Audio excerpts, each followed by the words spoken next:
নির্বাচনের সুনির্দিষ্ট রোডম্যাপ জানতে আজ প্রধান উপদেষ্টা ডক্টর মোহাম্মদ ইউনূসের সাথে বৈঠক করবে দেশের অন্যতম প্রধান রাজনৈতিক দল বিএনপি। রাষ্ট্রীয় অতিথি ভবন যমুনায় দুপুর 12টায় এই বৈঠক হবার কথা রয়েছে। দলের মহাসচিব মির্জা ফখরুল ইসলাম আলমগীরের নেতৃত্বে শীর্ষ নেতাদের প্রতিনিধি দল বৈঠকে অংশ নেবে।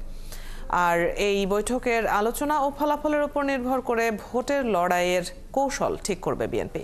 তবে নির্বাচনী রোডম্যাপ নিয়ে আশ্বস্ত হতে না পারলে রোডম্যাপ চেয়ে কর্মসূচি দিতে পারে দলটি।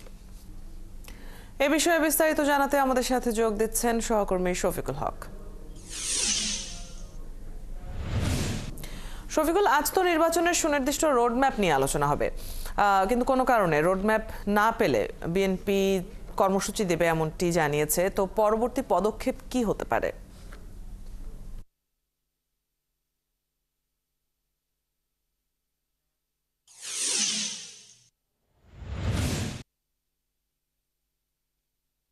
অদিতি, পরবর্তী পদক্ষেপটি আসলে আজকের এই যে বৈঠকটি অনুষ্ঠিত হবে সেই বৈঠকের পরে তারা নির্ধারণ করবেন। তো এখন থেকে ঠিক বেলা 11টা বাজে, ঠিক আমরা যতদূর এর আগে জানতে পেরেছি, ঠিক বেলা 12টায় প্রধান উপদেষ্টা ডক্টর মোহাম্মদ ইউনূস বিএনপির সাথে আজকের যে বৈঠক সেই বৈঠকের সময় দিয়েছেন এবং বিএনপি মহাসচিব মির্জা ফখরুল ইসলাম আলমগীরের নেতৃত্বে একটি বিএনপির যে স্থায়ী কমিটির সদস্যরা রয়েছেন তাদের একটি প্রতিনিধি দলের এই আজকের এই বৈঠকটি অনুষ্ঠিত হবে এবং এই বৈঠকে মূলত মূল যে এজেন্ডা সেটি হচ্ছে নির্বাচন কবে সেটি বিএনপি জানতে চাইবে এবং নির্বাচনের একটি সুনির্দিষ্ট রোডম্যাপ যেন প্রধান উপদেষ্টার কাছ থেকে তারা পান সেটি তাদের প্রত্যাশা, এমনটি আমাদেরকে এর আগে জানানো হয়েছে। এর আগে আপনি জানেন যে বিএনপির সাথে গেল ফেব্রুয়ারিতে লাস্ট সবশেষ বিএনপির যে বৈঠক সংলাপ সেটি অনুষ্ঠিত হয়েছিল যমুনায় এবং সেই বৈঠক শেষে বিএনপি মহাসচিব মির্জা ফখরুল ইসলাম আলমগীর যেটি বলেছিলেন আমাদের যে মধ্য ফেব্রুয়ারির মধ্যেই একটি নির্বাচনের সুনির্দিষ্ট রোডম্যাপ প্রধান উপদেষ্টা দিবেন। তবে সম্প্রতি সময় আপনি জানেন যে জাতীয় ঐক্যমত্য কমিশনের সদস্যদের সঙ্গে প্রধান উপদেষ্টার একটি বৈঠক অনুষ্ঠিত হয়েছে। সেখানে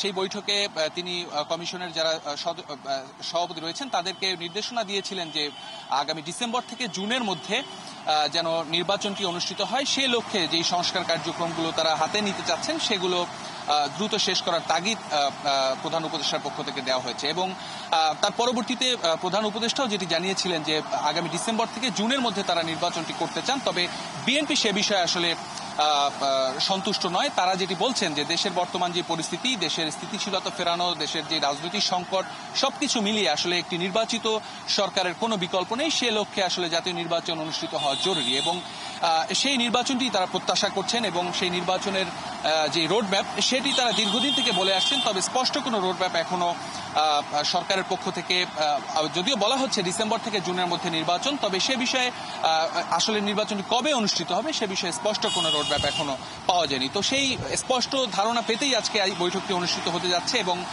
বিএনপি নেতারা এর আগে যে সভা সমাবেশগুলো অনুষ্ঠিত হয়েছে বিভিন্ন জায়গায় তারা দাবি তুলে আসছিলেন যে একটি নির্বাচনের তারিখ নিয়ে একটি ধোঁয়াশা তৈরি হচ্ছে এবং কাকে সুযোগ দিতে নির্বাচন বিলম্ব করা হচ্ছে এরকম প্রশ্ন বিএনপি নেতারা তুলেছেন। তো সবকিছু মিলিয়ে আসলে একটি সমাধান সবাই চান বিভিন্ন রাজনৈতিক মহলে।